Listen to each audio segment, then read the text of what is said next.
Direction test के अंतर्गत एक नया टॉपिक लेके चल रहे हैं जिसका नाम है दूरी। और दूरी से संबंधित बेटा दो तरीके क्वेश्चन आते हैं। एक क्वेश्चन होता है कि अगर हमें दूरी बेटा मैक्सिमम निकालनी है, मैक्सिमम, इसी का बेटा दूसरा नाम होता है कुल दूरी ज्ञात करना।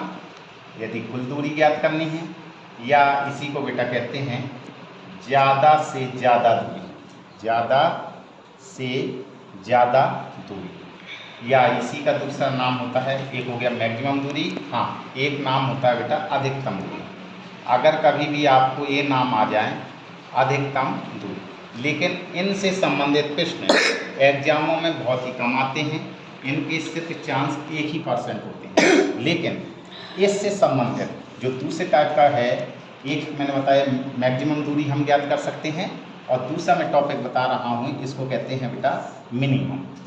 मिनिमम इससे बेटा 99% एग्जाम में क्वेश्चन पूछे जाते हैं, ये क्योंकि बिल्कुल ही सरल होता है और ये हल्का सा थोड़ा कठिन होता है। तो मिनिमम दूरी आपको, अगर मिनिमम डिस्टेंस आपको ज्ञात करना है, डिस्टेंस, या इसी का बेटा दूसरा नाम होता है अगर आपसे कहा जाए न्यूनतम दूरी, तो अगर कभी भी न्यूनतम दूरी ज्ञात करना है तो अभी आप इसी टॉपिक से लगाएंगे। या आपसे कहा जाए बीच की दूरी, या आपसे कहा जाए अति व्यापन दूरी, अति व्यापन दूरी, इसी को बेटा इंग्लिश में कहते हैं ओवरलैपिंग, ओवरलैपिंग डिस्टेंस।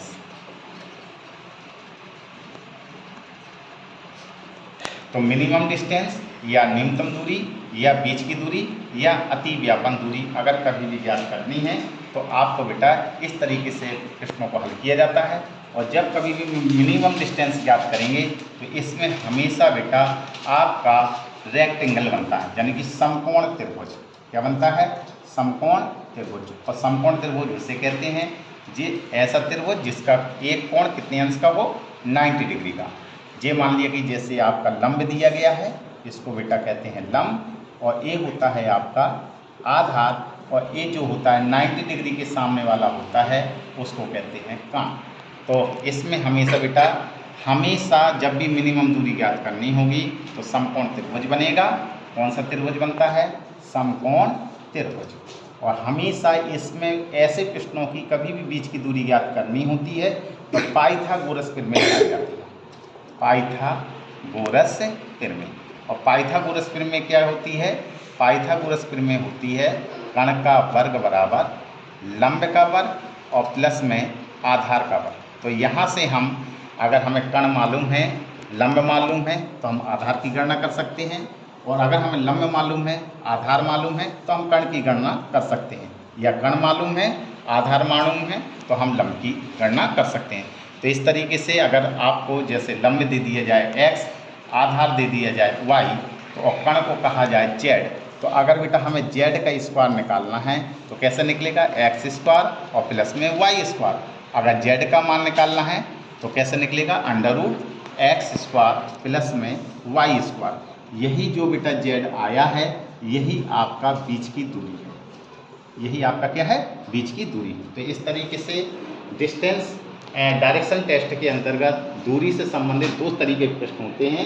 एक होता है कुल दूरी ज्ञात करना या मैक्सिमम डिस्टेंस, या ज़्यादा से ज़्यादा दूरी ज्ञात करना या अधिकतम दूरी ज्ञात करना। और दूसरे तरीका का प्रश्न होता है मिनिमम डिस्टेंस ज्ञात करना या न्यूनतम दूरी ज्ञात करना या बीच की दूरी ज्ञात करना या अति व्यापन दूरी ज्ञात करना। तो इसके लिए बेटा ये प्रश्न होते हैं कि हमेशा समकोण त्रिभुज बनेगा और ऐसे प्रश्नों को पाइथागोरस प्रमेय की सहायता से हल किया जाएगा। मैंने आपको लिखा हुआ है कि कैसे मोड़ें।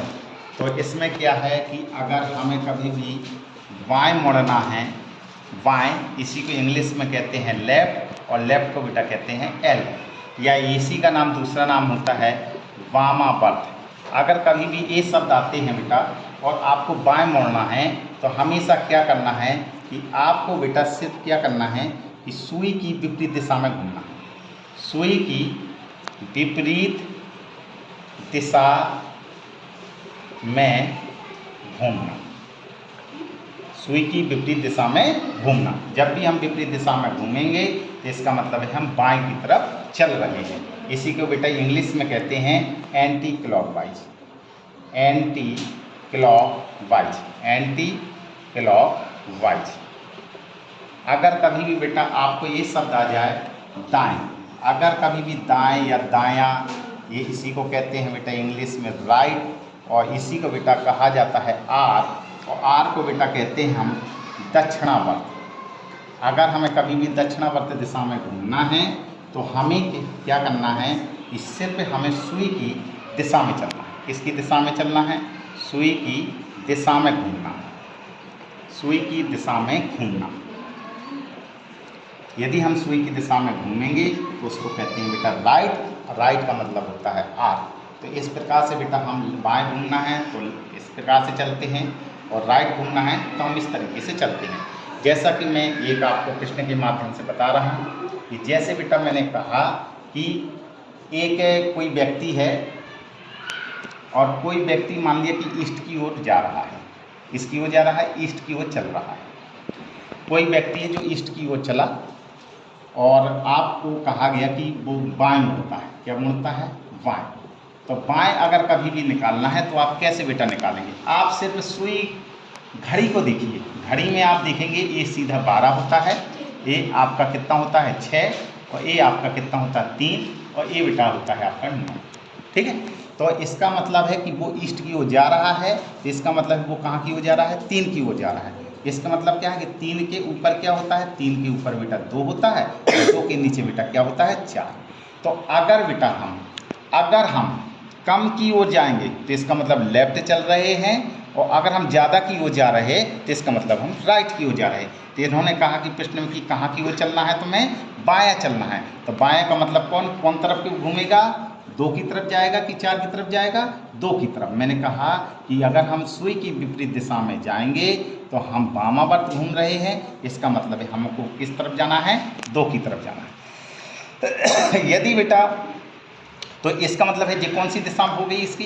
ईस्ट था, तो ये कौन सी दिशा हो गई उसकी? नॉर्थ हो गई। यदि बेटा इसी प्रश्न में ये कहता कि अब फिर पुनः बाएं मुड़ता है, तो आपको बेटा ये देखना है कि ये सीधा आया, और सीधे को बेटा क्या कहते हैं? 12, यानी कि ये 12 की दिशा है, और 12 इसके पहले क्या होता है? 11, और इसके पहले बेटा क्या होता है? 1।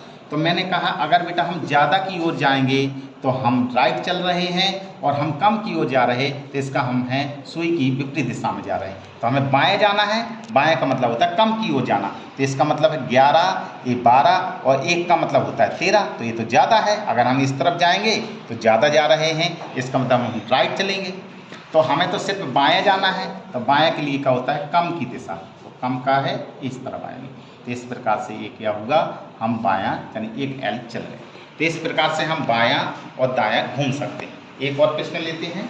जैसे कि मान लीजिए कि सपोज दैट ये दिया गया है कि कोई व्यक्ति है जो अपनी मूल दिशा में यानी कि उत्तर की ओर जा रहा है। कोई व्यक्ति है, मान लीजिए कि राम है, और राम उत्तर की ओर जा रहा है यानी नॉर्थ की ओर जा रहा है, और कह रहे हैं कि वह दायां घूमता है। क्या घूमता है? दायां। तो एक बार दायां घूमता है, इसका मतलब है कि नॉर्थ को क्या कहते हैं? 12 की दिशा। और हम मानते हैं कि जब हम इस तरफ जाते हैं तो सुई की दिशा होती है, और सुई की दिशा में होता है 1, और इसके पहले क्या होता है आपका 11। अगर हम कम की ओर जाएंगे तो हम लेफ्ट चल रहे, ज़्यादा की ओर जाएंगे तो हम राइट चल रहे। तो हमें तो दायां जाना है, और दायां का मतलब होता है कि ज़्यादा की ओर चलना। तो 1 का मतलब होता है 13, इसका मतलब ये दिशा कौन सी होगी? ऐसी होगी। तो इस तरफ को कौन सा हो गया? ये नॉर्थ होगा, तो ये कौन सा होगा बेटा? ईस्ट। तो इस प्रकार से हम दिशाओं को ज्ञात कर सकते हैं। तो कभी भी हमें वामावर्त और दक्षिणावर्त घूमना है तो इस तरीके से हम घूम सकते हैं। आगे चलते हैं प्रश्नों। यदि कभी भी प्रश्नों में दूरी वाले प्रश्नों में से या का लिखा हो, यदि से या का शब्द लिखा हो, तो जिस शब्द में से या का लिखा हो उसे हमेशा स्थिर रखते हैं, उसे हमेशा स्थिर रखते हैं। जैसे मैंने एक प्रश्न लिया आपको प्रश्न दिया कि पी क्यू से 2 किलोमीटर उत्तर जाता है, तो हम कैसे प्रश्नों को हल करेंगे ऐसे? तो आपसे से और का किस में लगा हुआ है, जब सिर्फ से देखना है आपको, तो कौन से शब्द में से लगा है? क्यू। इसका मतलब है क्यू को आपको निश्चित करना है, यानी स्थिर करना है, उसमें कोई परिवर्तन नहीं करना है, यानी वो नहीं चलेगा।